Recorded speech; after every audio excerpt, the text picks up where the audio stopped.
Welcome back. Voting amid the coronavirus pandemic. Twitter putting a warning label on one of President Trump's tweets for the first time ever yesterday after the president tweeted about potential risks of mail-in voting, telling users to, quote, get the facts. The president fighting back, accusing Twitter of election interference and stifling free speech. Now, earlier this month, when I sat down with President Trump at the White House, I asked him about the risks of voting by mail. There's another kind of interference, and that could be fooling around with voting machines. I mean, in terms of voting by mail, vote proxies, what's your take? Voting by mail is very dangerous because people can grab them, people can take that proxy, sign a name, they can do all sorts of things, especially harvesting. They go out and they say, just, let's put them all together, and that's happened.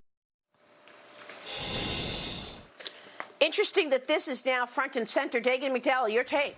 Well, Twitter did warn President Trump's team going back to, I think it was on May the 20th, about putting misleading statements out. The issue was that he tweeted that Michigan had sent absentee ballots ahead of the primaries, absentee ballots to people. Michigan had sent applications for absentee ballots, and President Trump then deleted the tweet. However, if Twitter's going to fact check the president, maybe you ought to get the fact check right, because initially Twitter, in part of its fact check, and it's relying on news organizations with a questionable history of getting, well, history right, particularly with the Russia collusion fable that was told the American people. I digress. But in part of the fact check, Twitter was saying that mail-in ballots are already used in some states, including Oregon, Utah, and Nebraska. But that statement appears to conflate automatic all-mail voting with absentee ballots in regard to Nebraska. Nebraska did send mailed applications to every voter in response to the pandemic, but the state didn't automatically send ballots. This is in the Wall Street Journal today. And in the fact check that Twitter also put out, it said fact checkers say there is no evidence that mail-in ballots are leaked to voter fraud. Well, here's a quote for you. Absentee ballots remain the largest source of potential voter fraud, unquote. That is from a bipartisan commission in 2005 led by the former president of the United States, Jimmy Carter, and the former Secretary of State, James Baker. People can go and read this report, but it goes into people basically putting pressure on citizens at home and nursing homes, in the workplace, intimidation and vote buying. And in fact, in the 97 Miami mayoral election, there were 36